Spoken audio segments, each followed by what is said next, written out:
to eat over fear. So we decided to come live regularly and share with you ways that you can not only battle the unseen barriers of weight loss and wellness, but you can attack them and have tools to do them. And so we come live regularly, and I read Melanie Beattie, Journey from the Heart, and read 365 Days of Fear Not. If you want to get those links, those referral links from me, you can just go to www.whatifirise, spelled just like it sounds, WHATIF, irise.com/ LinkedIn bio. And there's a part that says books, and it talks about these books. Okay, it gives you these links to these books, and then it also gives you the links to my best-selling book. And so it is Wellness Wednesday. So happy Wellness Wednesday to each and every one of you. I hope today you've taken an opportunity to do something for your wellness. Go for a walk, stretch your body, meditate, talk to God, but something related to enhancing your mental, physical, and emotional well-being. That is what wellness really is. Wellness is about having a sense of everything balanced. And some of us may be balanced physically, struggling mentally, struggling physically, balanced, not balanced. So it's just like this ebb and flow. And so the goal of wellness is that you have this continuum of consistent support and resources to help you sustain the sense of wellness that you pursue, particularly for those of us who suffer with obesity most of our life, which I have. So if that's you, thank you so much for being here. If it's not you, we don't just talk about weight loss. We talk about how fear can even hold you bondage, and how sometimes you don't have to be overweight to struggle with emotional eating. So you are welcome here. This space is safe. Okay. This is a safe space. If you're on a GLP-1 or weight loss injections, if you're pre or post surgery, you are welcome here.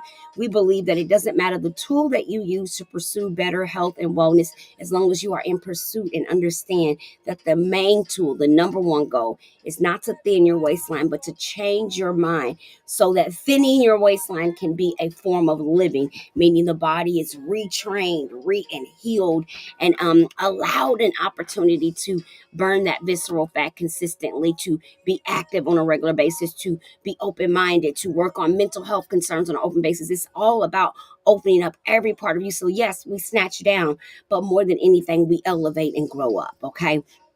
So I found that one of the best ways to do that is to talk about the things that may be driving us, facing our fears. And so that's what we're going to be talking about today, facing our fears.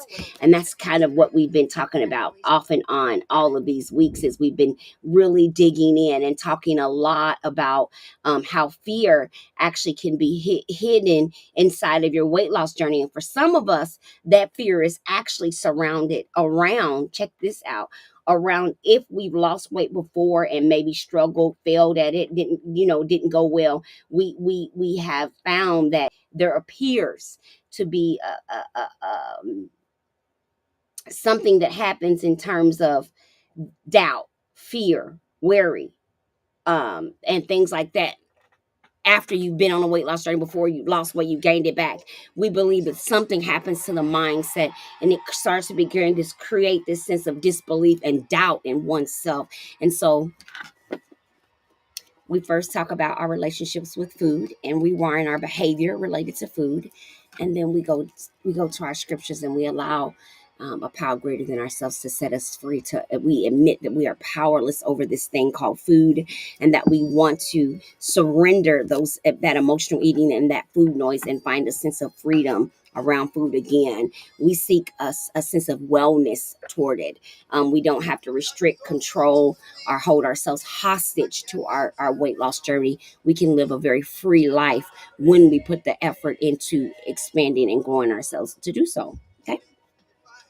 You guys, I had waves, so we're going to redo those for the big event this weekend, so they should look better. But I wanted to test them out and see if I liked it. And before I worked out, I did like them anyway. It is written, "For rulers are not a terror to good works, but to evil. Do you want to be unafraid of the authority? Do what is good, and you will have praise from the same. For he is God's minister to you for good. But if you do evil, be afraid. For he does not bear the sword in vain. For he is God's minister, an avenger to execute wrath on him who practices evil. Therefore, you must be subject, not only because of wrath, but also for conscience sake. Romans 13:3 and 5. Principle says, you are profiting when you get along well with authorities with a clear conscience and without fear. You are profiting when you get along well with authorities with a clear conscience and without fear. Prayer 1 says, I bless the rulers of nations with peace and wisdom in Jesus' name. And you know our nation needs prayer right now. Amen. And then the second one says, I bless the government of the nations of the world with I bless the government of the nations of the world with the fear of the Lord in Jesus' name. Just saying, we have this sense that someone else created us. There's a power greater than us that can control things and move things, depending on what you believe. But I believe that I serve a God that, I can walk, I can live a certain life, I can do certain things, and I can surrender this food to a power greater than me, because it's not just about not eating sugar, not eating carbs, not eating. It's not about that. It's in my brain.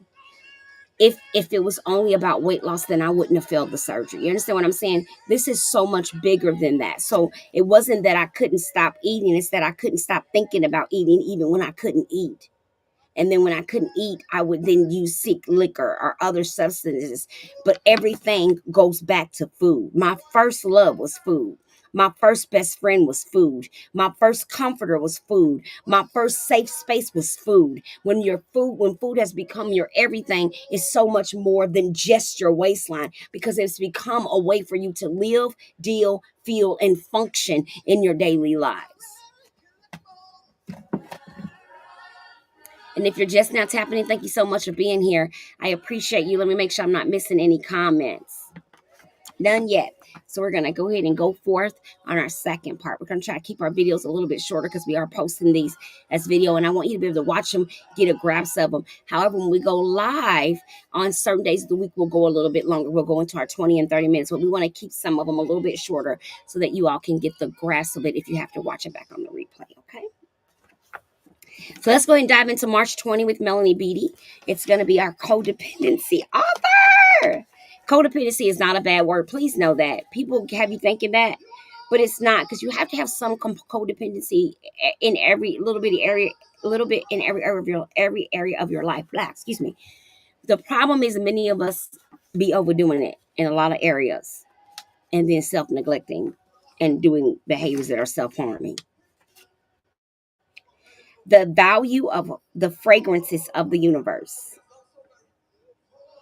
Oh, wait a minute, hold on. This is 21st, my bad. Listen for the music. The woman at a campground, hold on, pause that.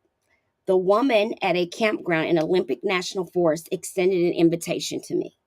Some evenings when the soaking pools are closed and the guests in their cabins, the members of the staff build a campfire, gather around and sing. Listen for the music. You're welcome to join us. You'll have a great time. The universe has invited us to join into. How often have we heard the music and for some reason been fearful to join in? Ooh wee, ooh wee, ooh wee. Oh man, this is a good one. I'm gonna start that one over because I want to make sure you get this one. Okay, I just want to make sure you get this one because this one is good. Okay, I want to make sure that I'm live on my Instagram. I'm live on because this was a good one. Okay, so we've already read our 365 Days of Fear Not. We are now reading Melanie Beattie, Journey from the Heart. May 21st is today's reading, okay? So I'm going to go ahead. So here's what I'm going to do. So we don't have no problems, babies.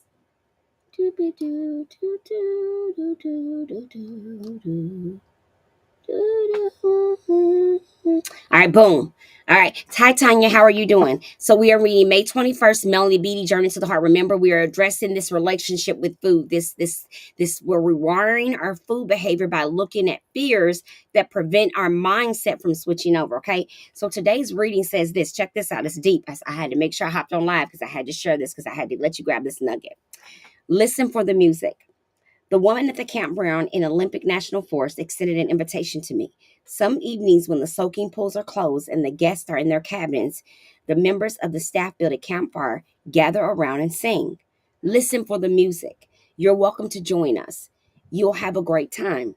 The universe has invited us to join in too. How often have we heard the music and for some reason been fearful to join in? We don't have to stand in the shadows watching others make music, watching others laugh and have a good time. Whether it's a group of friends doing karaoke or simply a good time of love and laughter, when we hear music in our lives, it's okay to join in. Some of the best times in our life were spent around a patio making music with the people I love. Some of the most memorable times I have been when I forgot my fears and self-conscious enough to relax and have fun with the people I was with. Music is all around us. Listen for it. Seek it out. Know you're welcome to join in. Don't worry about how well you carry a tune or whether you know all the words. You've been invited to the campfire. Come along. Come sing along and you'll have the time of your life.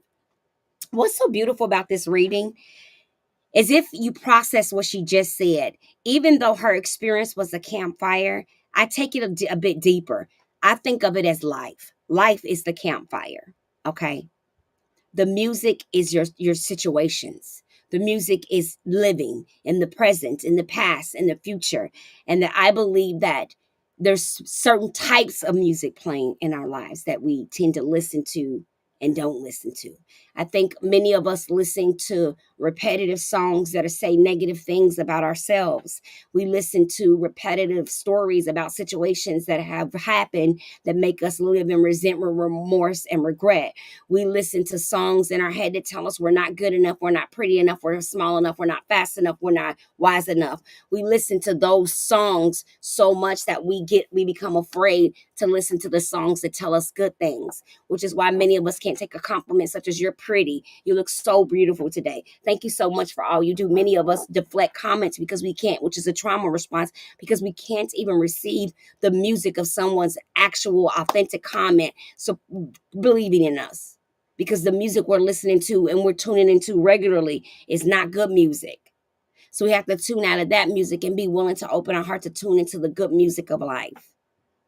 The music that sounds good to our ears, that brings in a sense of calmness, a sense of a reward, a sense of congratulations, a sense of thriving, instead of feeling like we're always living on what we should have done, we could have done, and we would have done, and what we got to do, and how we had to do it, and when it need to be done.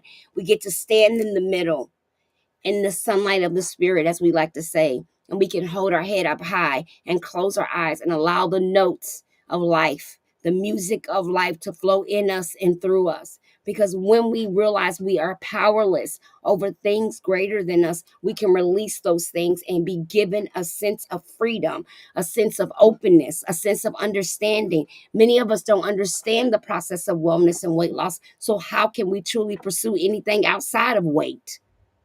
Right? Right? Because we were been taught for so many years that being skinny is healthy, but we know that's not true.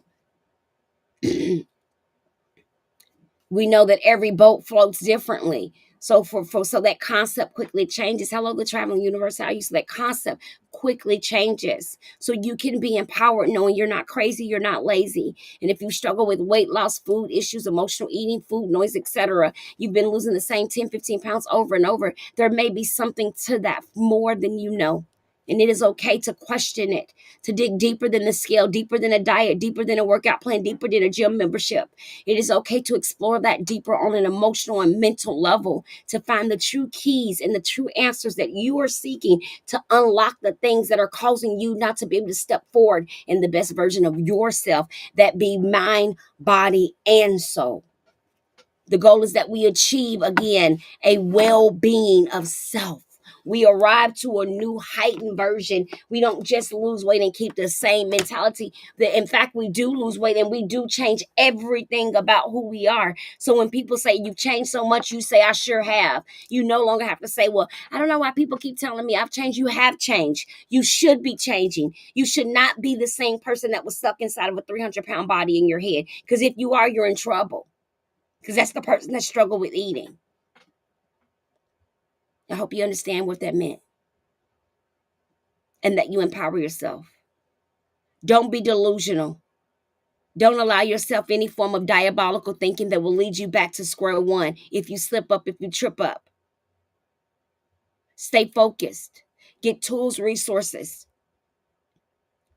Don't seek a quick fix just because it's available. Seek a fix because it's something that you're willing to sustain and do for the rest of your life. And you understand that you must inquire and require and ingest the knowledge and information. If I took a poll, I bet you the average person couldn't even tell you the percentages of fats, carbs, and proteins you should have daily for themselves. I'm not talking about what you Google, but what you yourself need at your current weight, at your age, with your conditions. Because we just seek a fixed solution. We don't typically do the research that says, how do I sustain this? Okay, I'm losing this weight. And instead of waiting until I've lost 100 pounds, now I want to learn how to get my mindset right. No, you should be focused on your mindset the entire time. Everything should be, how am I thinking? What am I eating? What am I doing? How am I thinking? What am I doing? Everything should be questioned. Because remember, if who you used to be was the person you need to stay, then you wouldn't be working on becoming someone else. If we've done the same thing for 15 years over and over and it didn't work, that's a sign that it doesn't work for you. And what works for Sari sometimes don't work for Lulu. Okay? So just remember, you are a unique whole being, individualized all by yourself. You have powers within you that others do not possess. And what works well for your journey may not work well for others.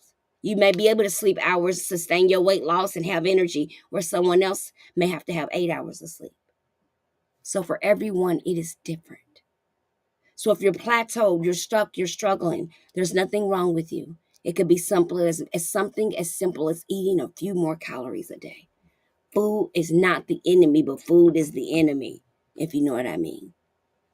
If you're on any form of tool or method, it's important that you're eating small meals a day so that you're training the metabolism to burn fat and food naturally, so that when you no longer have, let's say, your injection available, your body has learned how to break down food. Your metabolism has learned how to properly work. You've learned the skills, you've learned the techniques necessary to rewire your food behavior so you don't go back to those behaviors, okay?